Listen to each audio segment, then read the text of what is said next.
Well, hello YouTube, it's Dr. Drake 63 here today. Today, we're going to do some shooting and evaluation using this 300 blackout short-barreled rifle. We're specifically going to look at is the Holosun 530 GU.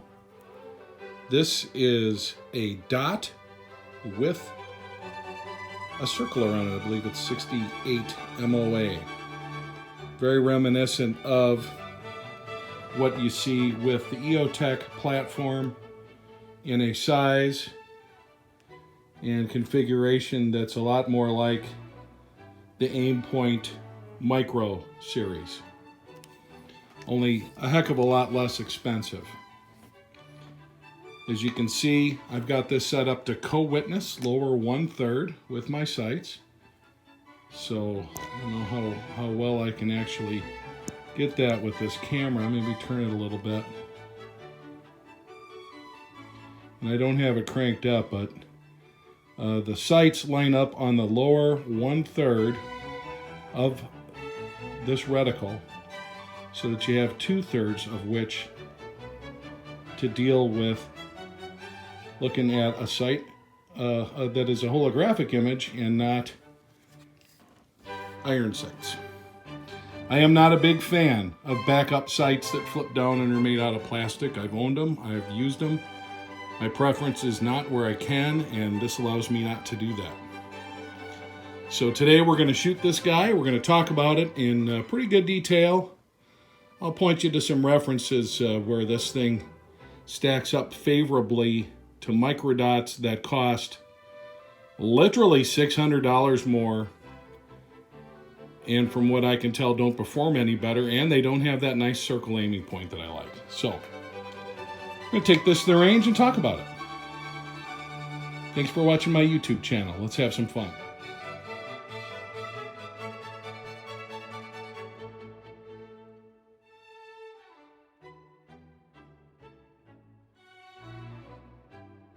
I really like the way this one performed. I dialed it in. Here you see some shots doing that. And once we did at 50 yards, shooting the same hole over and over again. It compares favorably in terms of its view to an EOTech, just not as big or boxy. I've got a lot of experience with things like the Vortex Spark and other Vortex products like the Strike Fire, and I gotta be honest, they blink out and they eat batteries like crazy. Just to show that I'm not all anti-vortex by any stretch of the imagination, this particular scope right here, the Diamondback, I've used this hunting on several different rifles. I've taken coyotes with this on an AR build, and this past season, this was on top of a 308 Winchester pump action hunting rifle. I really like this glass, and I've heard nothing but good things about the rest of the scopes that Vortex makes. So for me, it's just a matter of not caring for how their red dot sights perform. And if you've had different experiences, good on you. I'm not here to put Vortex down. I'm just here to tell you guys about my experience, and I hope it's helpful to you. One of the things that you see in a lot of these videos about optics are the boxes that they came from. Here you see the Aimpoint Pro came in a pretty big bulky box. Nice little picture about features inside, instruction manual, and as you look down you can see there's the riser mount and some other things. So pretty basic stuff. Here the Holosun. Now this same kind of thing. Here's your instruction manual. Comes with these covers, which I don't use. Cleaning cloth, and here's the low riser mount you see right here, and here's the tool for tightening it, which for installing it on your rail, which you don't need with the Aimpoint Pro, which in my opinion has the best attachment system going.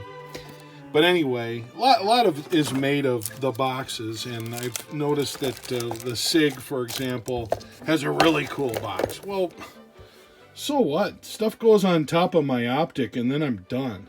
So a lot of this packaging, while it is neat and it's pretty, and I can understand wanting to make stuff good for shipping, a lot of it's overkill in my book. But that's not what I tend to pay attention to. Now, I'm not afraid to spend money on an optic. It's evidenced here by this Aimpoint Pro. I believe this is a really good value for an optic in that you're talking about spending less than $500 and you're getting an optic that's going to last forever, and we all know about the quality of Aimpoint. Aimpoint Pro is kind of big for an SPR though, at least in my opinion. I can't tell you how many times I've seen people build an SPR, slap a full-size scope on it or some other big optic, and at least in my mind, to quote Robert De Niro from Raging Bull, it defeats its own purpose. In other words, for me, small barrel rifle and short barrel rifle equals compact rifle. But Aimpoint's got great quality. I just don't believe in going to the micro dot world where all you're getting is a dot, spending $700, $800, $900 for their offerings, and a lot of times that doesn't even include a base. So again, not slamming Aimpoint. I think they make the best stuff there is, along with Trijicon, and I'm really excited about trying out some of the others that are out there, like a Mepro Light, for example, is one I really want to try out. But for something like this, it's a bigger optic. It's kind of like the patrol rifle version of their MRO. Here it's sitting on top of a 7.62 Galil, which is a pretty hefty rifle. So it seems appropriate for something like that. But when talking about a short barrel rifle, here I'm already looking at compact. How small can I make this? And this is where having a nice 6-position stock comes in handy. I'm not a real big fan of the braces, but I understand why guys get them. But here's something small like a Holosun, as you can see right here. This makes a lot of sense to me because, again, it's keeping with the lightweight kind of scenario. This rig altogether fully loaded is a good 3.5 pounds between smaller, lighter ammo and a shorter barrel and so forth than that Galil. So this has its use, which is going to be shorter range, inside the house, moving around kind of a rifle that can also reach out and be very effective out to a couple hundred yards. So I get to where you want to go small on something like this. It makes a lot of sense for me.